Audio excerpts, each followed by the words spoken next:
All right, we're gonna give this another shot. Hopefully we could get this done this time. Select tab to share. Chrome tab. Hold on. We're gonna get this right. We're gonna get this so right. Hold on. Let's get to YouTube, youtube.com. Bang. All right. Let's see. Tab to share. Boom. All right. Is this the YouTube tab? Smooth, smooth, smooth, smooth, smooth, smooth. Okay. Hopefully you guys are seeing what I'm seeing as well.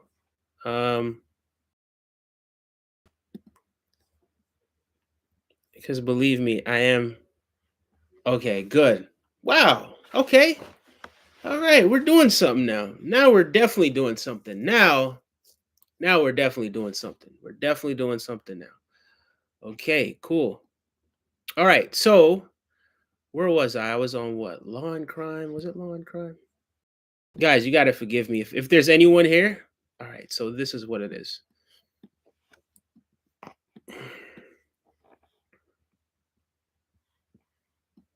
If there's anyone in the chat right now, understand, guys, I have never ever done this like this before, so this is brand new to even me. So command, no. All right, boom. All right, so this is what I actually saw, and this is what we're gonna get into. Okay, so yeah, let's see. So what is ClickUp? ClickUp is an all-in-one productivity software where you can manage everything and premium is anything. like The day will come on a different. we will name names other than Sean Combs, and there's a lot of names. Completely. This is the beginning of what I hope to be a national dialogue. This type of sexual assault, sexual abuse, and sexual exploitation should never happen in the United States or anywhere else. This should have never been allowed to go on for so long. Tony Busby, the Texas attorney who vowed to file over 120 lawsuits against Sean Diddy Combs, is now facing a lawsuit himself, this time from a prominent figure accusing him of extortion. And with more potential lawsuits on the horizon for Diddy, it is now Busby's tactics that are under fire. A high-profile John Doe is fighting back, accusing the attorney of making up lies to get money out of him. I'm going to be speaking with a former prosecutor to get to the bottom of these new accusations. Welcome to Side. Go figure. The entire Diddy situation, it always struck me as kind of strange. By the way, guys, how's the connection looking? How's the thing looking? Because I'm trying to view it in this window and it looked kind of shady, but now it's looking a little bit better. But I'm not entirely sure how it's looking on you guys' end. Yeah, so this is actually, I've never done this before this way, but you know, as we progress, as time progresses, you know, the channel is going to evolve. So yeah, we used to have, like, you know, with the phone screen and everything like that, but listen, we're going to roll the dice and we're going to do it big. Shout outs to YouTube and shout outs to everybody that's watching all over the world. This is non-alcoholic, by the way. This is some beverage that I got up from the store not too long ago. You guys are used to seeing me drink water, but I figured I kind of do like this drink, but I'm not gonna overindulge in it. But yeah, the whole Diddy situation, man. Very, very strange situation all the way around. You know, and I don't know if you guys can remember this, but there was a point in time where, what was it? It was like a guy put like 100 lawsuit, like a lawyer suits against Diddy, like 100 different lawsuits. And I remember at the time I actually did a stream and not up here defending Diddy, right? You know, some of what happened, it's my opinion, right? Some of these allegations that are against Diddy, in my opinion, some of them are accurate. Some of them are exaggerated, and some of them are just straight up lies. But yeah, again, this isn't me sitting up here trying to defend him for any of his wrongdoings or any of the stuff that he was accused of doing. It's just one of those things. How come this is looking so? Probably sure. Yeah, this is looking kind of strange. I'm not gonna lie to you guys because I'm trying to view this from this end, but it's looking kind of pixelated. If you guys are in here, just let me know if it looks pixelated on your end because I know you guys aren't quite used to seeing things like this. Used to me kind of just streaming just from the phone. But yeah, I kind of just set up the MacBook and I'm using the phone's camera to actually record right now. Um, but not entirely sure if the connection is great. So, guys, let me know if you're in the chat. Just give me a thumbs up. I know you guys are used to seeing this in a completely different format. But yeah, let's get to the bottom of this because this is awfully strange. This is a very, very strange case. And like I said, I do believe some of what he's being accused of. I believe some of it is accurate. I believe some of it is not accurate. And I believe some of it is just straight up lies, right? But this is one of those things where it's like the slippery slope, where it's like, um, you know, a situation like this, it doesn't nullify some of the things that he did do against other people, uh, allegedly both men and women.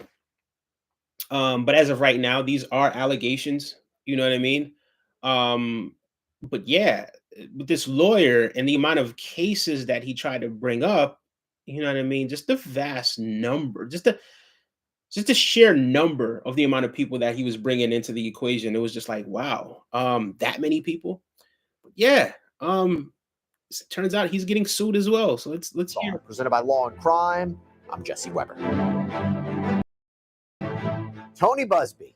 He is an attorney we have been talking about a lot lately because he has been representing over 100 people in lawsuits or potential lawsuits to be filed against Sean Diddy Combs. But now he is on the receiving end of a lawsuit. A person who is staying anonymous, only known as John Doe, has accused Busby of trying to get money by making up false stories about serious crimes like sexual assault and threatening to tell the public, basically filing lawsuits if he doesn't get paid.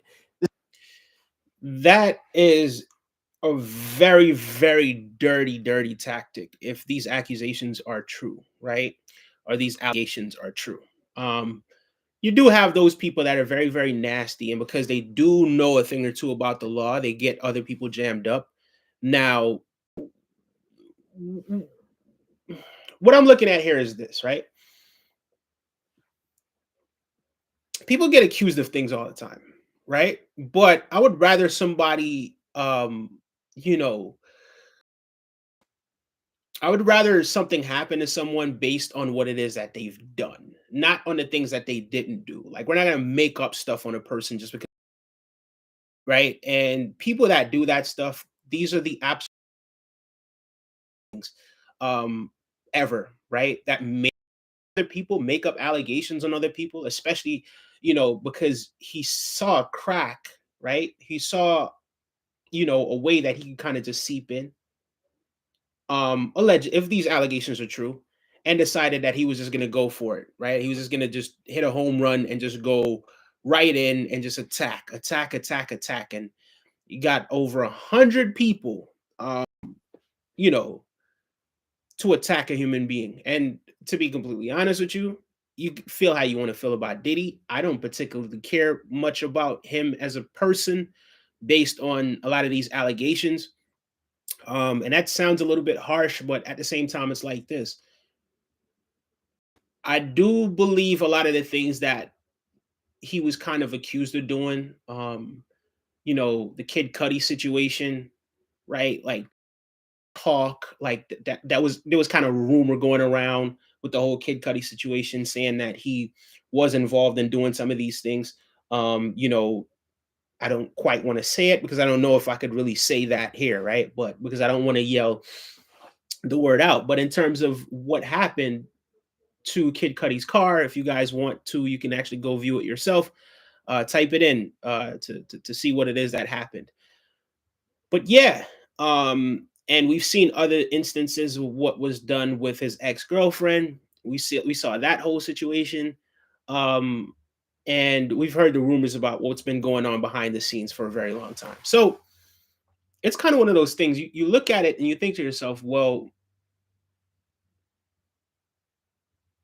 all of this is not just allegations, right? Some of it is accurate, right? But again, innocent until proven guilty. So let's see how this whole thing plays out. But as far as the lawyer, man, um, that's just low. This is essentially extortion. That's what the allegation is.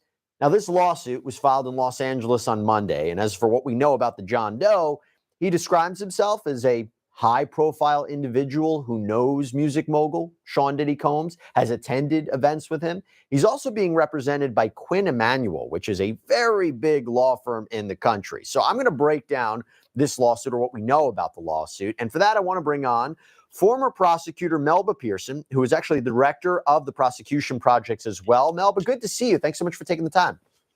Great to be on, Jesse. Thank you for having me. So talk to me just what you think about this overall. You know, an attorney who vowed to bring forth countless lawsuits against Diddy, now facing a lawsuit of his own. What do you make of it? Yeah, I mean, at first blush, when I heard about this, my initial instinct was, is this a setup by Diddy? I would not be surprised. Okay.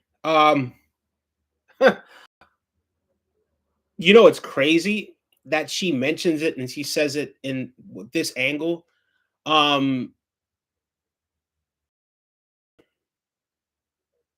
It is a different perspective, right?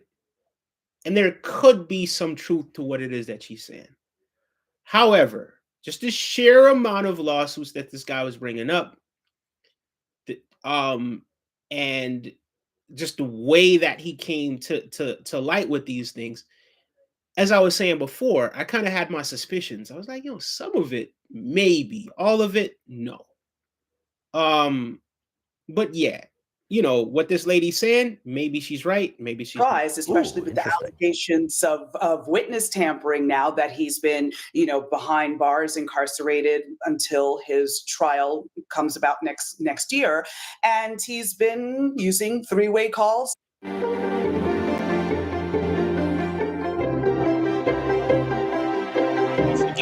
I would to be able to circumvent the rules where he's not allowed to speak to certain people. Well, he's getting to speak to those people by using three-way calls, by using other incarcerated people's accounts to be able to get those calls out, to encourage people not to testify, to pay them, etc. So it makes me wonder if, as part of this, to discredit Tony Busby and discredit the survivors that come forward and disclose to him. I think part of this also, right, the angle that's speaking from, it's one of those things, right? She's looking at it from a lawyer's perspective, right? So she's going to see a different angle than most other people are going to be able to see. Maybe, I'm not saying that she's been in a situation like this before, but she kind of knows the ins and outs a little bit better than most people would, right? So this is an angle that she could kind of, break down a lot more than a common person could. But yeah, I hear what she's saying, but I don't know. And this is just my opinion. I don't think that it's just Diddy that's just like, hey, look, let's attack this guy from this angle. For lack of a better term. I do think that a lot of what the guy was alleging and a lot of what he was bringing up was just kind of, some of it was false, most definitely. Some of it may have been true, but some of it was definitely false, in my opinion. That he's trying to sully their reputation so that when they eventually come and testify in his case, they can be cross-examined on the fact that, you're involved in this lawsuit, you basically tried to extort other people, etc. So that's the first thing that hit me about this. There's two ways to look at that. One, you could be 100% right. Two, you're so jaded. Diddy's not behind everything. Keep that in mind, though. Keep that in mind. We're going to talk about this. Listen to what he's like, yo, you're so jaded. Diddy's not behind everything. So yeah, he's kind of looking at it from a different perspective, and I'm kind of seeing it a little. I don't know because it seems as if he's joking. but at the same time, it's like I kind of understand his perspective a little bit more. Like I get what the lady's saying, and you know, that's not that's not out of the question, right? Because people do tend to find creative ways to try to get themselves out of difficult situations. So that could be an angle that's actually happening, but at the same time, who knows, right? Who knows? Saying things like this at a time like this, I can understand her perspective, but I don't think so. First question I have for you, actually, do you think a judge is going to allow this John Doe to proceed with this case anonymously? Why do I say that? Because I recently covered a decision by a judge in one of the other sexual assault lawsuits against Sean Combs, and the judge there said that the Jane Doe who'd been suing him, she didn't provide compelling reasons to remain anonymous, that Sean Combs has a right to know who she is, a right to challenge her. She was the one who brought this lawsuit, so she put her credibility at issue. They also made the judge also made the note that other people have sued Sean Combs. They revealed themselves. So I'm curious if you think that in this case, if you have somebody who's suing Tony Busby, will they have to reveal themselves at some point? I think so. Is this person anonymous? Like that's the crazy part. So I kind of was typing something, so I didn't hear everything that the lawyer was saying just now. I'm gonna rewind it a little bit to understand it a little from a different angle. But is the person anonymous? Like what's happening here? This Hold on. John Doe to proceed with this case anonymously. Why do I say that? Because I recently covered a decision by a judge in one of the other sexual assault lawsuits against Sean Combs, and the judge there said that the Jane Doe who'd been suing him, she didn't provide compelling reasons to remain anonymous, that Sean Combs has a right to know who she is, a right to challenge her. She was the one who brought this lawsuit, so she put her credibility at issue.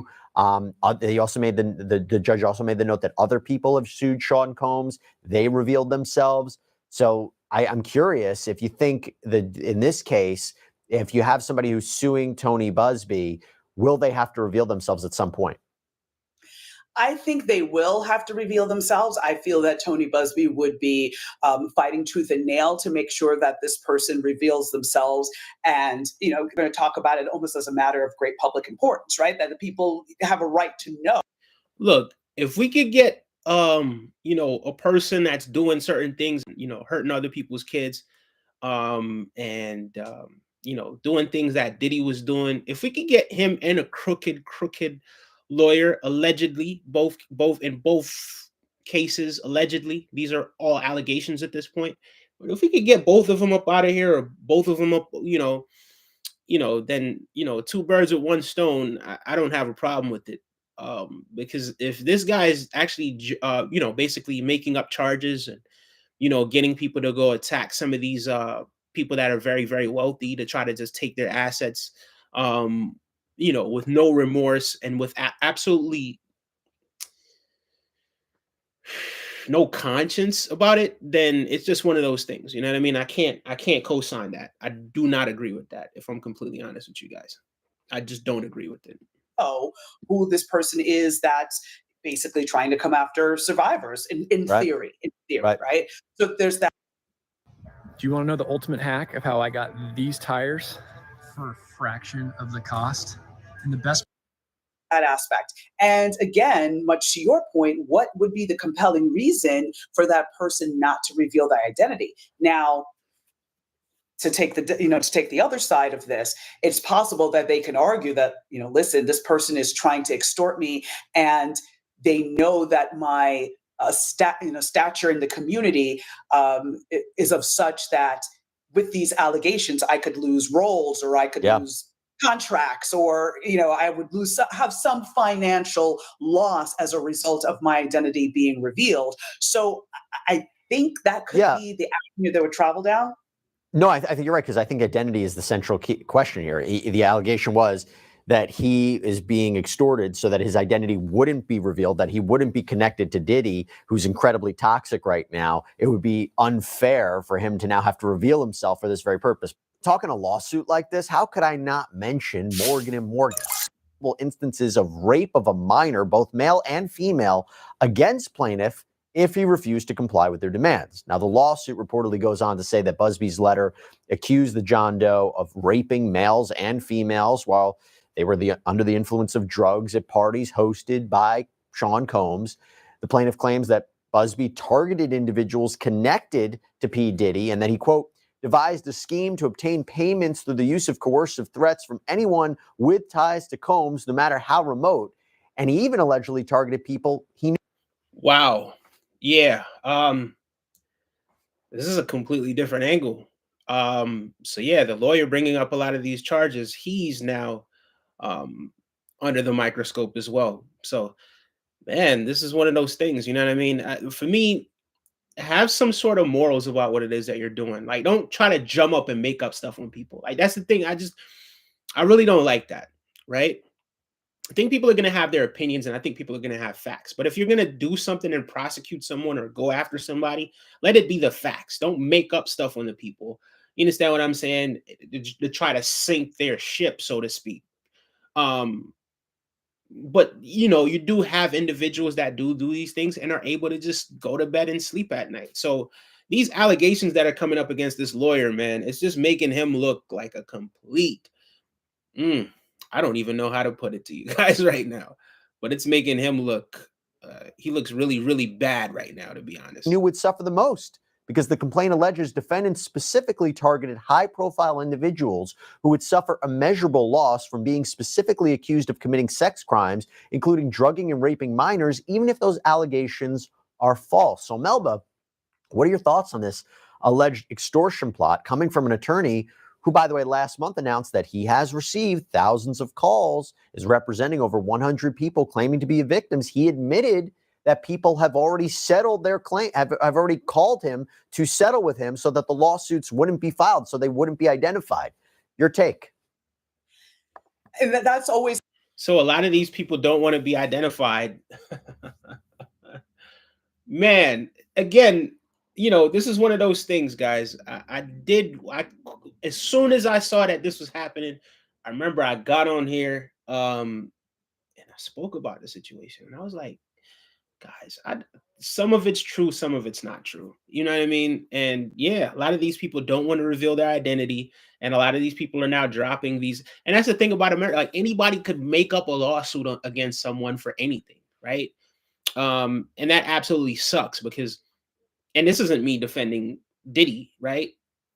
For the ones that he did, I believe that people should be held accountable for the things that they do, but not for the things that he didn't do, right? And not for what he didn't do, regardless of how you feel about somebody, not for the things that he didn't do, right? For the things that he did, sure, by all means, but not the ones that he didn't do. Don't make up charges against somebody. That is just disgusting behavior. Absolutely disgusting behavior, period. Is the concern, right? In terms of whether or not justice is being circumvented in some way, or, people are basically paying just so that they don't get criminally charged, rightfully or wrongfully so, it's still problematic, right? So is it standard? Is it standard? That's a fair question. Is the standard what Tony Busby's doing? I think it's fairly standard because all he's doing, he's being a clearinghouse for all these survivors or alleged survivors, right? So they're calling him saying, this is what happened. He then vets them to decide whether or not they have a credible story, see if it can be corroborated, see if they can even move forward to trial. My understanding, I don't know him, I have no dog in that fight, but my understanding is that he has turned down certain survivors because he's like, there's not enough there for me to move forward. So in this case, she's saying that he has turned down certain survivors. I don't know. She's kind of defending. She got to be some sort of defense attorney or something like that. Because she's defending that guy tooth and nail. I'm not gonna lie to you. But maybe she's just playing devil's advocate at this point. I've seen this YouTube page a number of times. Regarding the Little Dirk situation and the Diddy situation, I probably clicked on this page maybe like 6 or 7 times. I've never seen her before. I don't know if she works there on a regular basis, right? But it's just one of those things where it's like I'm kind of looking at it from her angle. I'm trying to see it from her angle, but she's approaching this entire situation playing devil's advocate, sort of just defending the lawyer, right? So I think she's kind of a little bit one-dimensional what it is that she's saying. And you know, for the most part, I don't see where she's being objective. Um, I think she sort of believes that the lawyer, and I could be wrong, but from my perspective, I think that she thinks that the lawyer um, is not to blame in this situation at all. But who knows? You have to have some evidence to move forward with a good, a good faith basis for your lawsuit. And if he feels that a certain victim or survivor doesn't have it, then he's not moving forward with it. So, well, here's the thing. Here's the thing, right? In a perfect world, everybody who files a lawsuit believes in the claims that they're filing. That's not always the case, right? Perfect world, right? Doesn't mean that they're going to win a trial, but you want to believe that they're going forward with the cases they think they can win. I guess the concern is if you're a high-profile celebrity and you're getting this letter and you're like, these claims are totally false. Tony Busby might believe they're true, but they're totally false. Me being named in this lawsuit, me even fighting it, that's a problem for me. That's already created me. Everybody's waiting for a name to be listed. So is it fair? I'm not innocent until proven guilty anymore. I'm not, not liable anymore. Choose from thousands of realistic voices to use in your content. As soon as I'm named in this lawsuit, my career is over. I have no choice but to pay. And there's something, and it's funny because I've spoken about this before where people say there's something feels a little wrong about what Tony Busby's doing. So that's why I asked you, is it standard? Yeah, I mean, it is standard in terms of reaching out and saying, hey, listen, I've been contacted by, someone who is looking to file a lawsuit against you, whatever. Here's where we think we're going. Do you want to settle? Let's settle right now before we even put anyone through this drama, before we have to make the survivor testify, before we have to do depositions and go through the whole process. Maybe we could just settle right off the bat.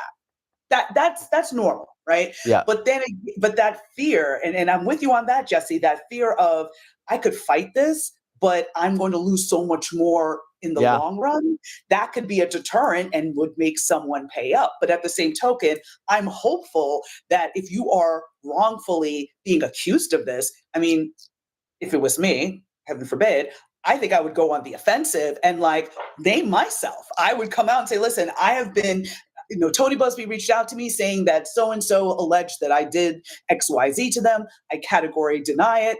And basically you come out on the offensive before anything gets filed. So that could maybe deter the case from moving forward, possibly. The other argument is for Tony Busby, hey, you know what? I didn't have to give you a demand letter. I didn't have to let you know. I could have just filed this lawsuit. Well, I think we're going to just end that part there, right? If you guys do want to go watch the whole entire thing, it's Law and Crime Network. You guys can go check out that YouTube page. Very, very informative. I mean, the guy is a lawyer after all, so he kind of knows a thing or two about what it is that he's saying. But yeah.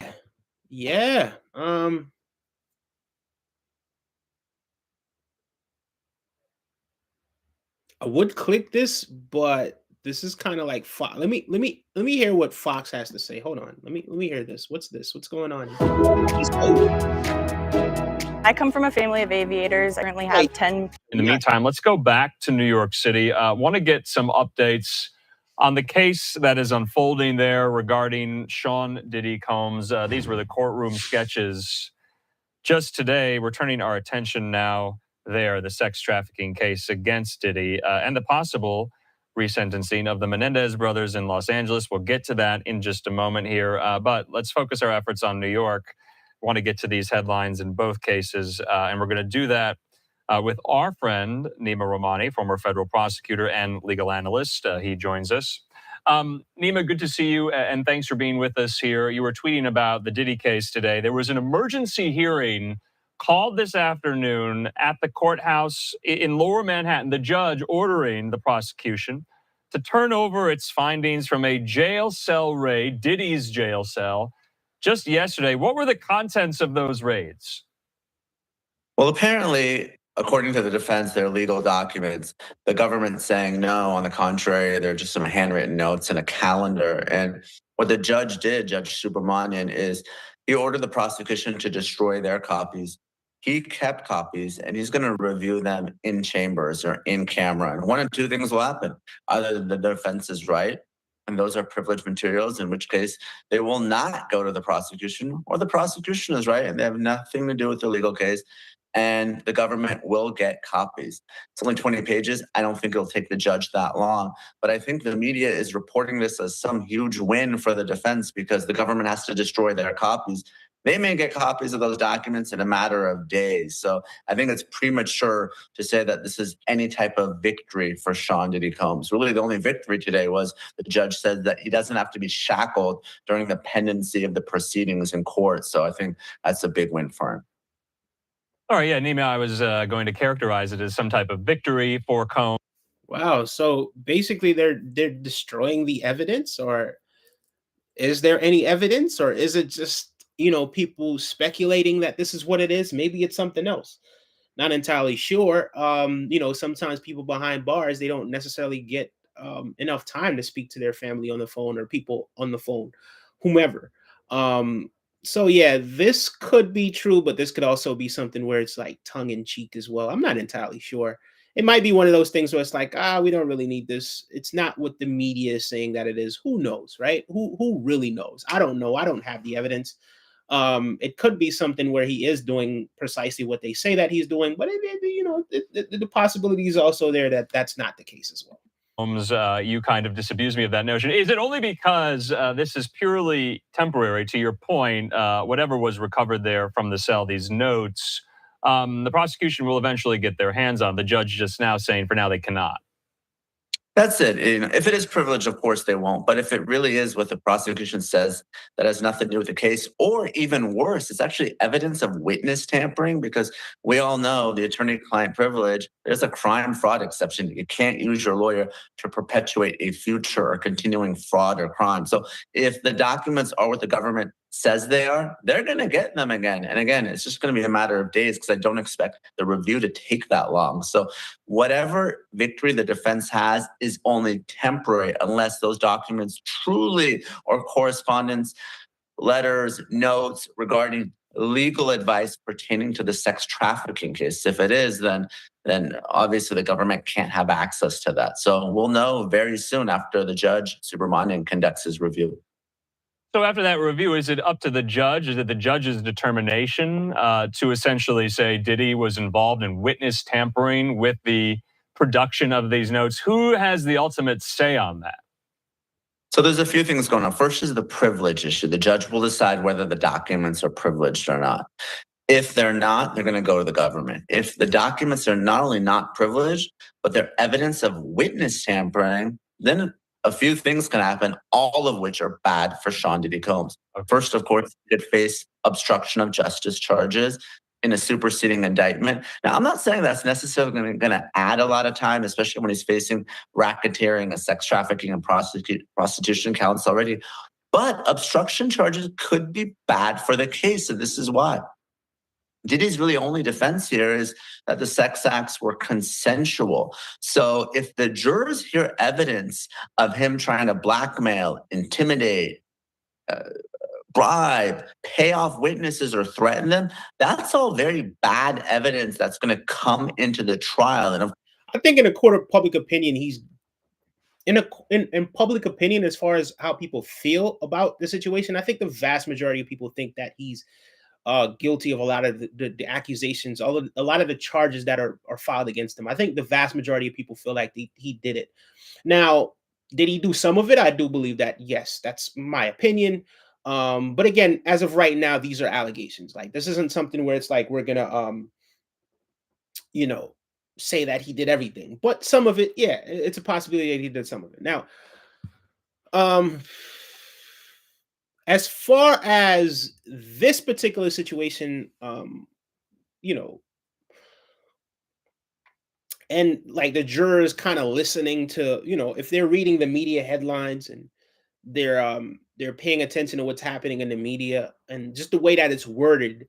If it's not happening exactly how people are saying that it's happening in the media, if it's if let's say, I don't know, I'm not even entirely sure how the situation is happening behind the scenes, but let's say he's borrowing the phone to call to check up on his daughter or his kids or whatever it is, because he doesn't get ample amount of phone time. It could be that sort of situation as well. And this is just me, just putting that possibility out there. There's also a possibility that, again, that it's exactly what everyone says it is, but we don't know. But yeah, Of course, Diddy's hope is that these witnesses show up and do a 180, or even better, don't show up at all. So if the jurors hear him trying to dissuade those witnesses, that's going to be a big problem. But setting the case aside, the tampering is also bad for his chances to get out on bail on Friday. Right. And of course, he lose his phone privileges entirely. Can't be making three-way calls or using other inmates' phone numbers to make those types of calls. Those violate the rules of the MDC. So, but Nima, from what I understand about the judge's ruling today, whatever is contained within these notes of Diddy's, that will not matter. It won't be consequential to the bail hearing on Friday, that they won't be interlinked. You're saying they will?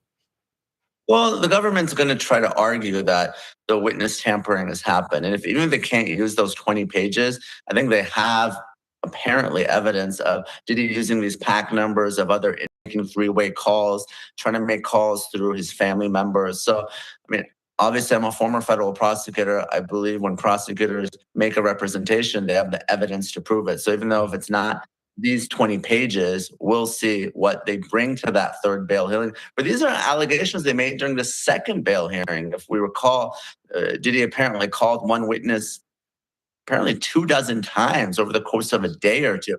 That's a problem. That's not what you're supposed to. Yeah. Mm-hmm. Yeah. That's definitely some yeah, there's definitely something in that. That, if that's the case, then yeah, that doesn't sound good for Diddy. I'm gonna be honest with you. It doesn't sound good for Diddy at all, if that is the case. And I'm referring to what he was saying when he because I did hear something like that where he was calling, evidently he was calling a witness like a dozen times or something like that. Yeah, that's not good To do if you care about the integrity of the proceedings. So, but Nima, I mean, you're a former federal prosecutor. If you were prosecuting this case and you've already seen the contents of these notes, how do you put the toothpaste back in the tube? You can't. So what you're supposed to do, and this is something every prosecutor knows, and I hope the prosecutors in this case did it, you're not supposed to look at the documents until the privilege review has already been done. And what you do is you use a taint team. It's sometimes called a filter team or a dirty team. But these are agents that have nothing to do with the case. They're going to go through and they're going to conduct the review. If it's privileged or arguably privileged, they set it aside. They don't show it to those who are actually working on the case, because you're right.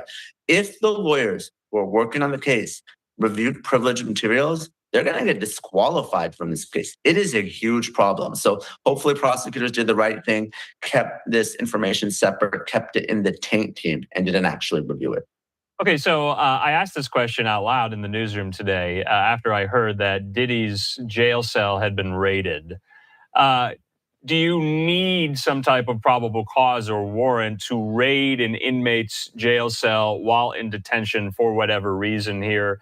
Help me answer that question. And this goes to some of these privacy questions. Does an inmate, does a detainee have any privacy rights while being detained pending trial here? I mean, here on Live Now from Fox, as an employee of Fox television stations, Fox News Media, everything I'm doing right now here on Live Now is owned by Fox. Is that the same when it comes to these privacy rights for Diddy? These notes, does he own them? Does his prosecution or defense team own them? Or does no one own them? Setting aside the attorney-client privilege, which is the most sacred of the evidentiary privileges, Diddy has absolutely no Fourth Amendment reasonable expectation of privacy in prison, period. His cell can be tossed at any time. Guards can go in. They can monitor his mail. They can record and intercept his phone calls. So he is not like you or I out in the public dealing with law enforcement Fourth Amendment does not apply. So their Fourth Amendment argument is very, very weak. That's why they're going all in on this attorney-client privilege argument, because really that's one of the few constitutional rights that survives when you're in custody. What's up? Hi, Jira. I started. We brought you here today to let you know that we made the business decision to switch to. I started a poll for you guys as well, but yeah, man, you know, the whole Diddy situation, you know, it's weird is an understatement. But you don't expect things like this to go. You're gonna expect a lot more twists and turns as this whole thing plays out, right? Now, like I said before, these are accusations, but I do believe that some of these things may be true, right? I'm going to be completely honest with you. I do believe that some of these things may be true. Now, as of right now, these are accusations, right? But we'll see how that whole thing plays out. Anyway, I am loving this new format. I gotta admit, I am loving doing the stream this way. Hold on one second. What's happening here? I am loving doing the stream this way, although most of the time when we do streams and we're doing it through like the cell phone, there's a lot more people because they're able to see it through the short feed. But I think, especially because you know, especially because you know, the channel is really going to go through a whole complete makeover. Like the content, you know, we're going to be bringing a whole bunch of different types of content, but at the same time, it's like I'm kind of doing it myself, like in terms of the editing, in terms of the thumbnails, in terms of everything. So it is going to take a lot of time to get these things done, right? But I'm up for the challenge, and I'm also up for, you know, doing these streams this way as well, right? Like before, it's like, you know, with the cell phone, like yeah, it's cool, and you know, there's somewhat of a like exclusivity about it, I guess. I'm not even entirely sure if that's the term that I really want to use, but it does seem as if it's somewhat of a one-on-one, or it's as if you're talking to a friend, right? But at the same time, when you want to break down, like, you know, whether it be cases like this, or you want to sort of just give like a wider perspective, and you know, to kind of allow you guys to see what it is that I see as well while we're, you know, playing some of these things that are happening. um yeah, hold on one second. I know you guys kind of see what I see right here. I just seen something right now. You know what's crazy about this? Look at this. So 2024 election fraud is what it's saying. Breaking news on election fraud 2024. We're going to get into that real quick. But the funny thing is how this actually popped up just now. I'm not entirely sure what it is that he's going to be talking about, but this is David Pakman show. Not entirely sure what it is that he's going to be talking about, but I did have a conversation earlier today, right? I had a conversation. I remember I went to this place. I'm not going to say exactly where this place is, but I went to a place in Long Island. And hold on, give me this second. Damn, where the hell is my? Give me 1 second, guys. Hold on.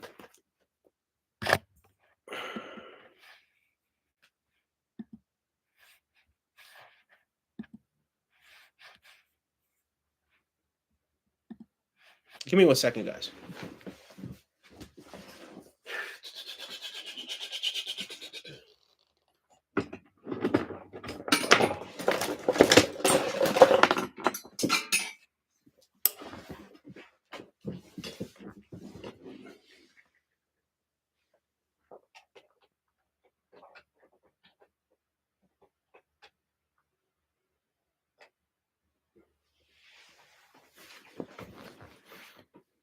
Right. So as I was saying, I did go somewhere earlier today, earlier yesterday now, because it's after midnight. So yesterday at around, let's say 7:50, right?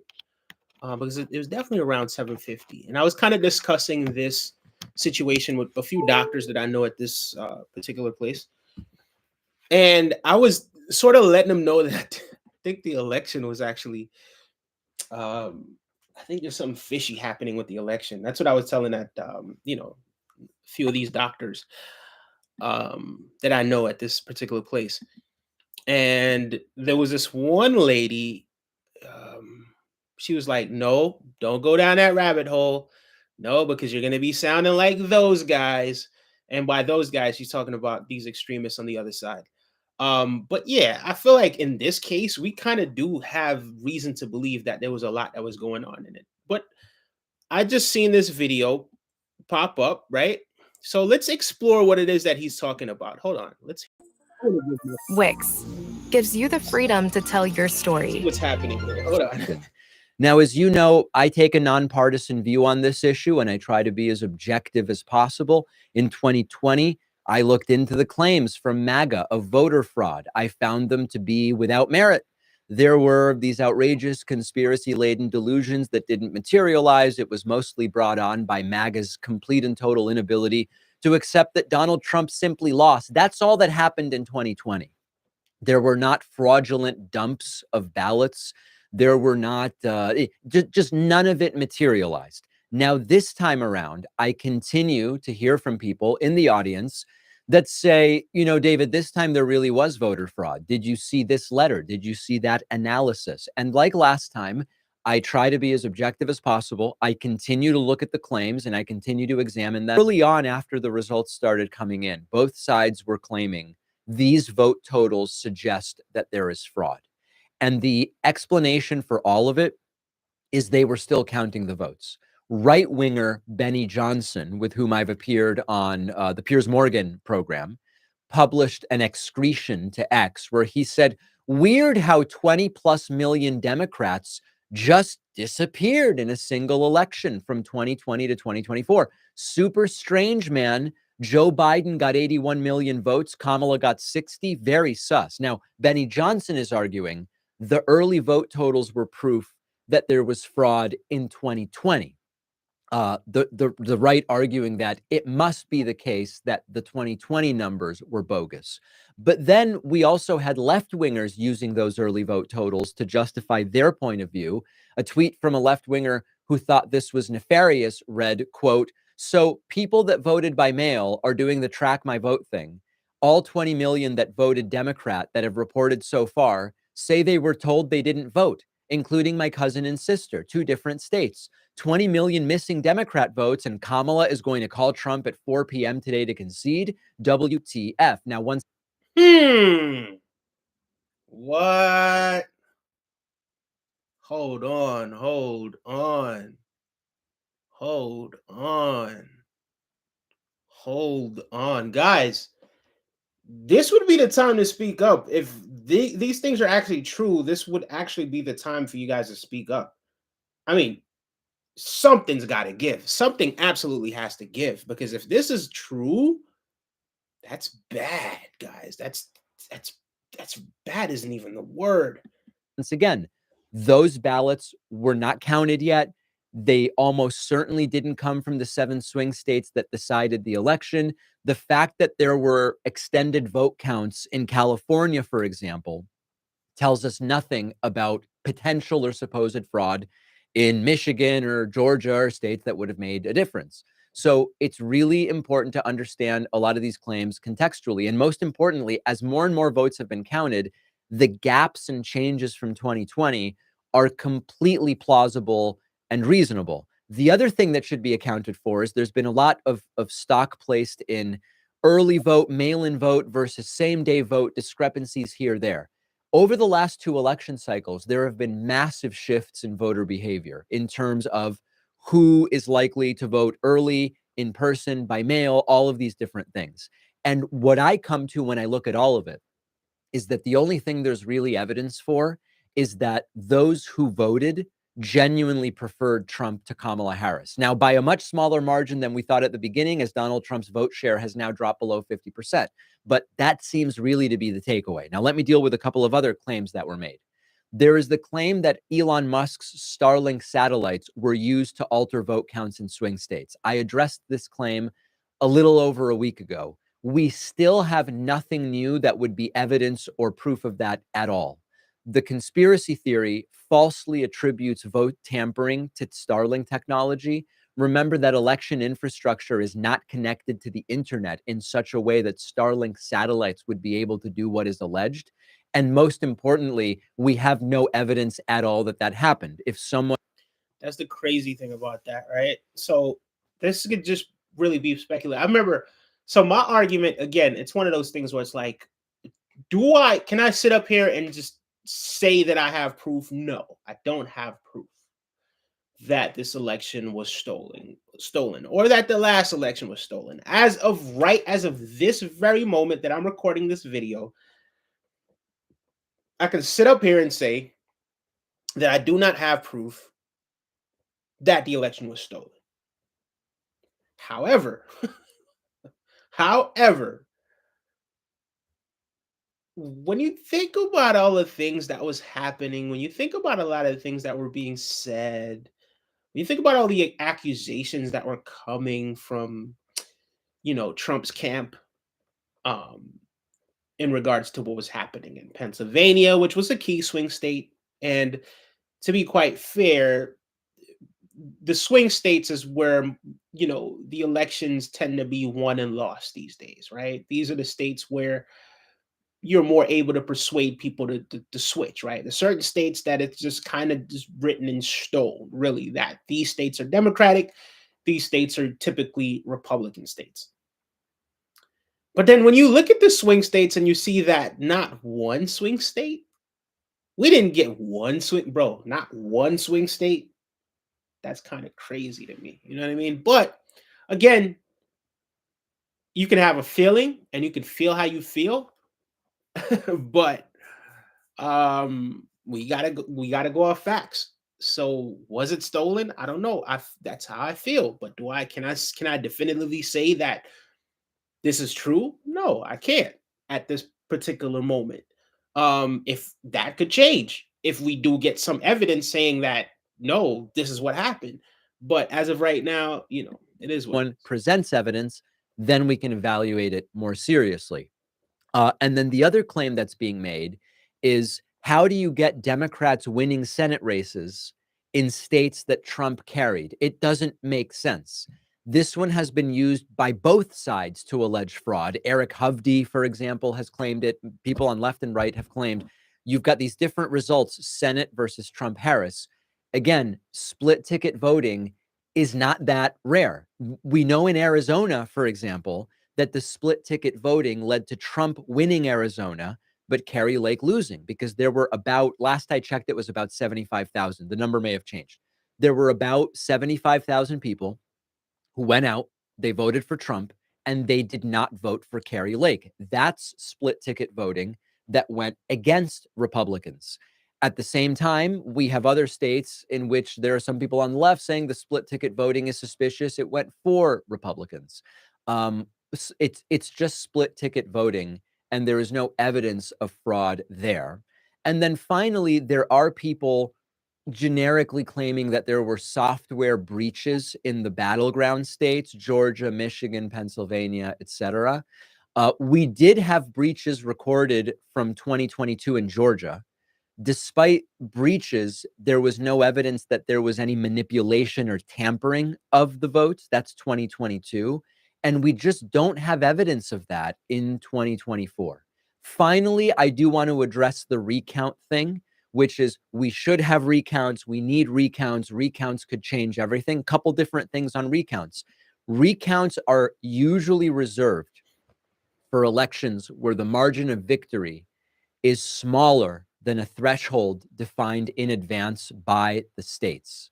And the idea is, we're not going to do recounts in states where there is no realistic expectation that the modification that you could find with a recount would change the result. On average, recounts shift results at the most 0.02 to 0.04%.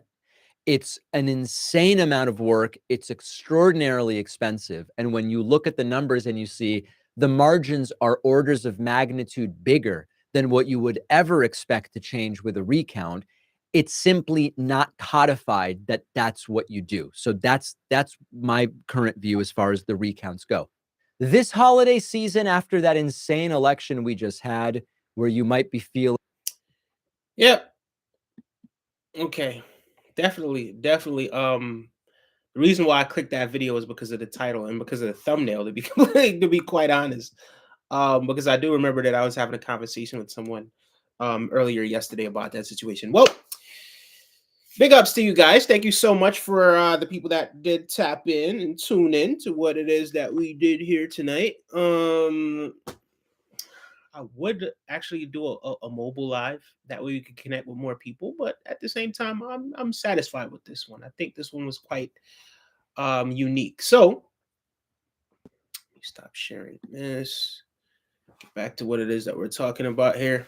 Anyways, thank you guys so much for tapping in, tuning in. This was a great stream. I enjoyed it. I enjoyed this new format. We're going to be doing some more streams in this format. I'm thinking maybe this format may be like members only or some sort of exclusive or something. But yeah, I don't know. But thank you guys so much for tapping in. Have a wonderful night, everyone.